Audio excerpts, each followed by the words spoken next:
A very good morning to you and the viewers. Indeed, we are coming to you live, guys, from the village of Ngele. It is in Alice. It is a glorious day here, a complete shift from what we have, from the wet and cold conditions that we experienced over the past couple of days. It is a glorious day, probably fit for a send-off of a man who has given so much to his community.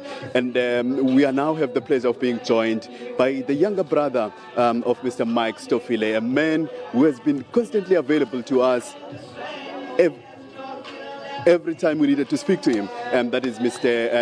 Stofile, also Mr. Stofile. Say a very good morning to you. First, let me thank you for always availing yourself whenever we wanted to speak to you. I understand that this has been a very tough past couple of days for you, and we've reached the final journey for Mr. Mike Stofile. Tell me, how is the mood like among the family members, especially Umama? Thank you very much. So the mood is tense, and we are all mourning. But because of what we are always continuing to get from people who are coming to mourn with us, at least the pain is going away day in, day out. We're becoming okay, because we are sharing. There are people who are very much honest in terms of sharing the pain with us. Of course, my mother, because of her age, we can't compare ourselves with her in terms of the impact. But she's fine, she's strong. Yeah.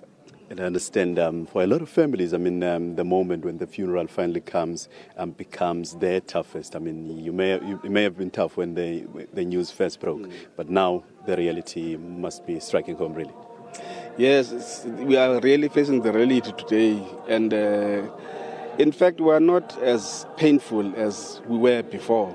As I've said, today at least we feel that we are just accompanying my brother, because at the beginning it was not like that. It was like we have lost somebody.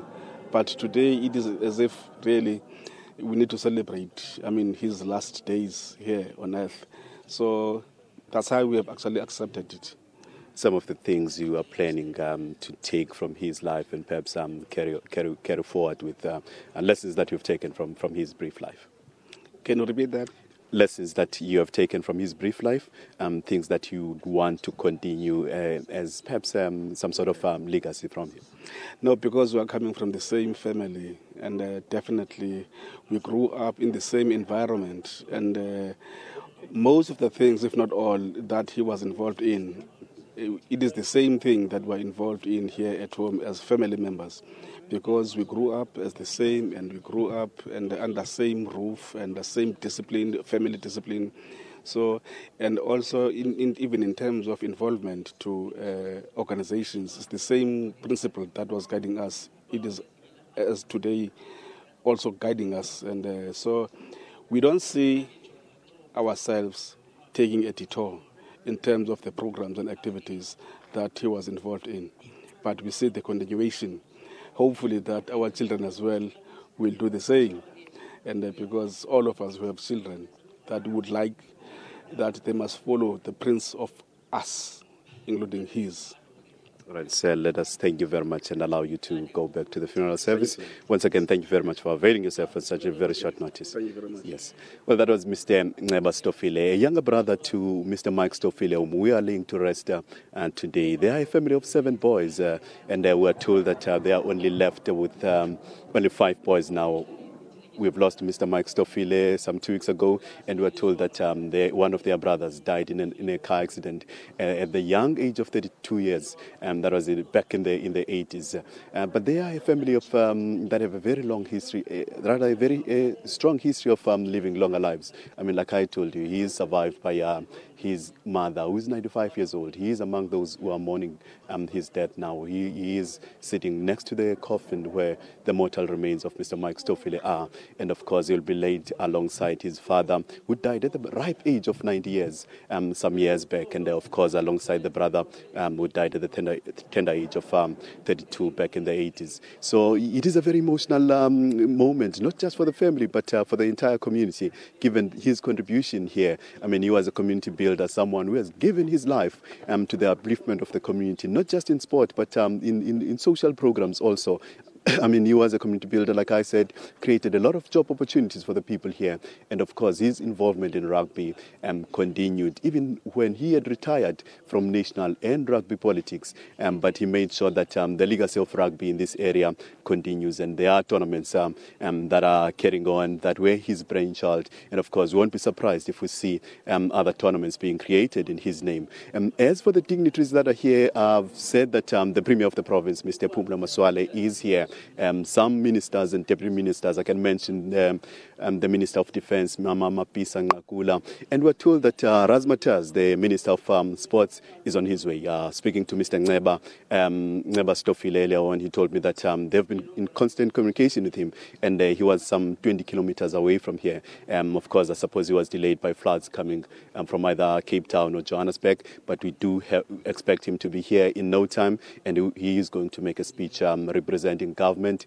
And of course, later on, we would expect that the majority of the people who are here will converge, perhaps in one place, where they will watch the Springboks take on in Scotland in a very, very crucial Rugby World Cup match. Perhaps as a tribute to Mr. Mike Stofile, who was heavily involved in rugby, particularly South African rugby, and we had a great interest in rugby. And of course, this is a rugby community. Most of the sporting activities here involve the sport of rugby, so we do expect those who are here to go out in their numbers and cheer the Boks on. And judging by what is happening at the funeral here, it's not your ordinary suit and tie funeral. You see a lot of people putting on their rugby shirts, whether it's the EP Kings or the Springboks, and of course you can tell that they're almost ready to go out and watch the match that will be taking place today. And of course it's also a sign of tribute to Mr. Mike Stofile and the contribution he has made in rugby. Some of the Black Springboks, people like Mike Ledwaba, are here also to pay their tribute. It's a very colorful event. You see people wearing their rugby blazers, whether they are representing Border, the brown of Border, or the red and black of Eastern Province. We do have people who are putting on the blazers of Western Province, for instance. Those are the colors they have earned through their contribution in rugby, particularly on the field of play. Players who were playing in the 80s who couldn't get a chance to represent South Africa because of the laws of that time, not because they were not good enough, but after the new dispensation, those who were very, very good in rugby and went on to play a significant role in the sport were given Springbok jerseys as a sign of respect for their contribution. Of course, like I said, they are here to pay their final tribute to Mr. Mike Stofile. And in no time, we do expect that perhaps in the next hour or so, the proceedings here will move over to the graveyard where they are making their final preparations to lay Mr. Mike Stofile on his final resting place alongside his father and, of course, his brother who died back in the 80s. With that, it's a wrap from us here in Alice. We are heading back over to you guys in Joburg. Unathi, of course, for the latest happening in Alice right now. A very brave face coming in from Nceba Stofile, the brother to the late Mike Stofile, also reiterating the fact that they have taken a stance to celebrate his life as they accompany him to his final resting place. Of course, he did mention that it was hard on the family as they were mourning, particularly of that of their mother and, of course, the remaining 5 boys, the brothers to the late Mike Stofile. But today, of course, we're seeing Nceba Stofile, they're putting on a brave face. As you mentioned, we are, of course, still expecting the Minister of Sports and Recreation, Minister Fikile Mbalula, to still make his way to the funeral. Seems like he's a bit delayed there, but we understand that according to the program, he's expected to take the podium and say a few words, particularly on this very significant day as South Africa face Scotland in the Rugby World Cup. And we also bid farewell to South Africa's very own deputy, or rather former deputy president within the South African Rugby Union. We're hoping to cross back to Unathi for the latest.